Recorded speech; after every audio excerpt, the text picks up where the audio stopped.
तर राज्यातील प्रत्येक शालेय विद्यार्थ्याला सुरक्षित, सकस व संतुलित आहार मिळावा यासाठी अन्न सुरक्षा या अनुषंगाने राज्यव्यापी अनुपालन आदेश आपण इश्यू केलेले आहेत। त्याच्यातले ठळक वैशिष्ट्य असं आहे की महाराष्ट्रातल्या सर्व शासकीय, निमशासकीय, अनुदानित, खाजगी, निवासी, नॉन रेसिडेन्शियल आणि सर्व मंडळ, मग ते एसएससी असेल, सीबीएसई असेल, आयसीएसई असेल, आयजीसीएसई असेल, आयबी असेल, कोणत्याही बोर्डची शाळा जरी असेल त्या सर्वांना हे लागू आहे। एडेड असेल, अनएडेड असेल, प्रायव्हेट असेल, गव्हर्नमेंट असेल, हे कोणतंही डिस्टिंक्शन याच्यामध्ये नाही। सर्व शाळांना हे लागू आहे। ह्या शाळांमधील कॅन्टीन, टकशॉप, मध्यान्ह भोजन केंद्र ज्याला मिड डे मील स्कीम आपण इम्प्लिमेंट करतो ते, वसतिगृहातले स्वयंपाकगृह आणि सर्व अन्न पुरवठादार जे आहेत वैद्य यांचा परवाना आणि नोंदणी अनिवार्य आहे।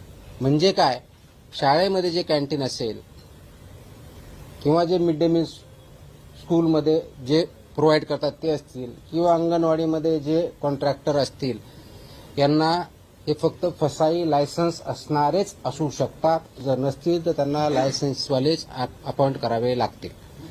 विदाऊट लायसन्स होल्डर यांना आपल्या स्कूलमध्ये किंवा कॅन्टीनमध्ये किंवा अंगणवाडीमध्ये फूड सर्व्ह करू शकत नाहीत, हा त्याचा अर्थ आहे।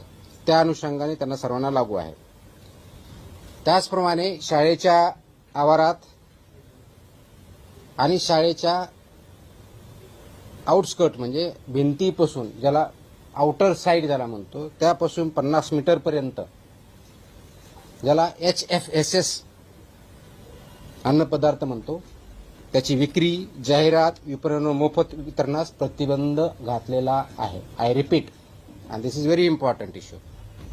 HFSS म्हणजे high fat, trans fat, sugar या प्रकारचे प्रॉडक्ट्स वितरण करण्यास, विक्री करण्यास, जाहिरात करण्यास किंवा मोफत विक्री करण्यास पूर्णपणे बंदी आहे। तर राज्यातील प्रत्येक शालेय विद्यार्थ्याला सुरक्षित, सकस व संतुलित आहार मिळावा यासाठी अन्न सुरक्षा या अनुषंगाने राज्यव्यापी अनुपालन आदेश आपण इश्यू केलेले आहेत। त्याच्यातले ठळक वैशिष्ट्य असं आहे की महाराष्ट्रातल्या सर्व शासकीय, निमशासकीय, अनुदानित, खाजगी,